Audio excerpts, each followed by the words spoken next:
Le voici, Sidya Touré, l'homme sur qui le président de la République a porté son choix pour diriger et coordonner tout à la fois l'action gouvernementale et l'administration. À 51 ans, ce licencié en droit des affaires et diplômé de l'École nationale du Trésor de Paris devient Premier ministre de son pays. Président de la Société financière et industrielle du Golfe de Guinée depuis 1994, avec une filiale implantée à Conakry, M. Touré est connu pour être un homme de talent, de rigueur et d'honnêteté. Directeur de cabinet du Premier ministre de Côte d'Ivoire de 1990 à 1993, il a pris part à tous les travaux du Conseil de gouvernement. À ce titre, il a été l'artisan des réunions interministérielles, tout comme il avait en charge les activités du cabinet Alassane Ouattara. Parallèlement, il a dirigé les services rattachés à la primature comme la direction et le contrôle des grands travaux, l'inspection générale du contrôle d'État et la direction du contrôle financier chargée a priori des dépenses publiques. En marge de ces diverses charges, Sidya Touré a été administrateur de la Société ivoirienne de banque SIB de 1975 à 1994. Responsable chargé du cabinet du président du comité interministériel de coordination et de la relance économique avril-novembre 1990, il dirigea de 1983 à 1989 le cabinet du ministre d'État chargé des négociations pour le rééchelonnement de la dette publique. Pendant la même période, il assume la présidence de la Commission nationale de suivi économique chargée des négociations sur la dette publique et de l'élaboration du programme de relance économique.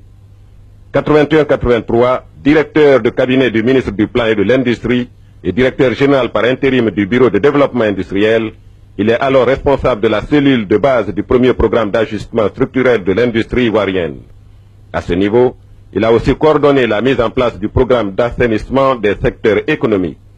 En remontant toujours le temps, on le revoit entre 1977 et 1991 au poste de directeur du commerce intérieur et de la distribution, directeur de la Caisse générale de péréquation des prix de grande consommation, administrateur de la Société ivoirienne de raffinage, administrateur de la Société de distribution des pétroles, président de l'Office de commercialisation des produits agricoles.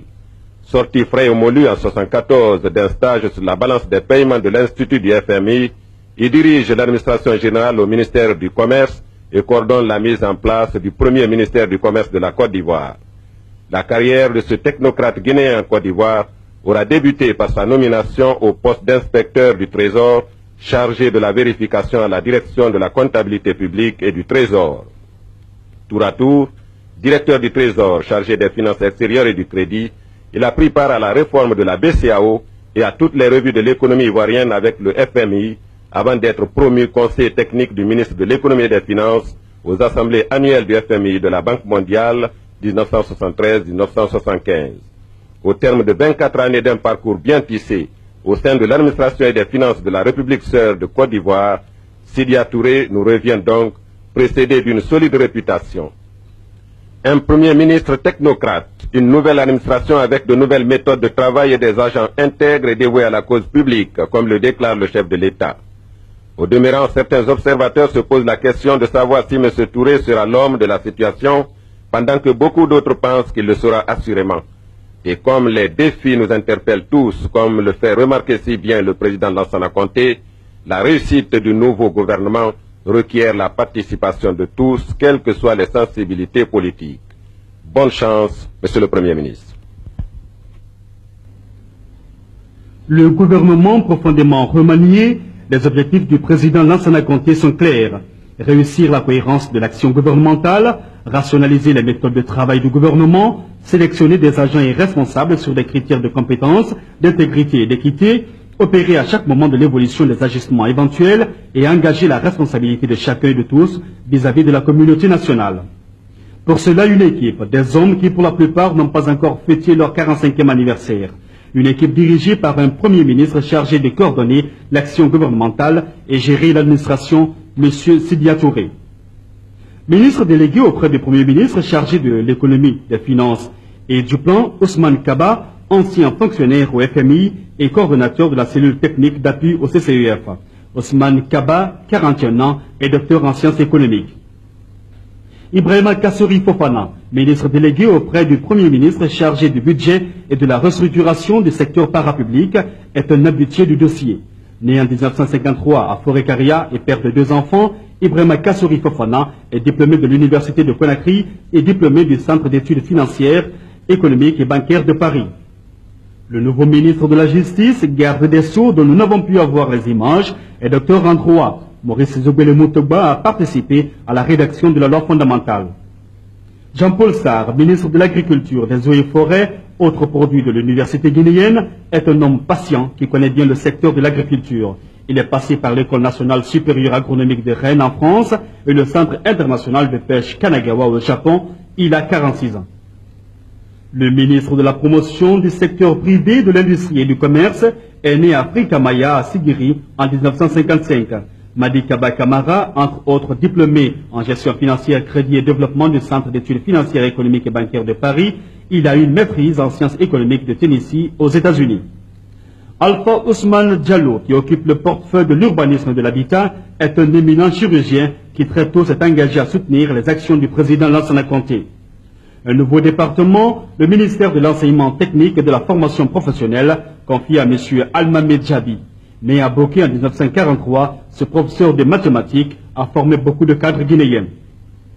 Au ministère de la Pêche et de l'Élevage, M. Boubacar Bari, né à Mamou en 1954, marié 3 enfants. Dans son CV, le certificat de spécialisation en gestion d'entreprise à Bruxelles et le graduat en informatique de l'Institut supérieur industriel de l'État en Belgique.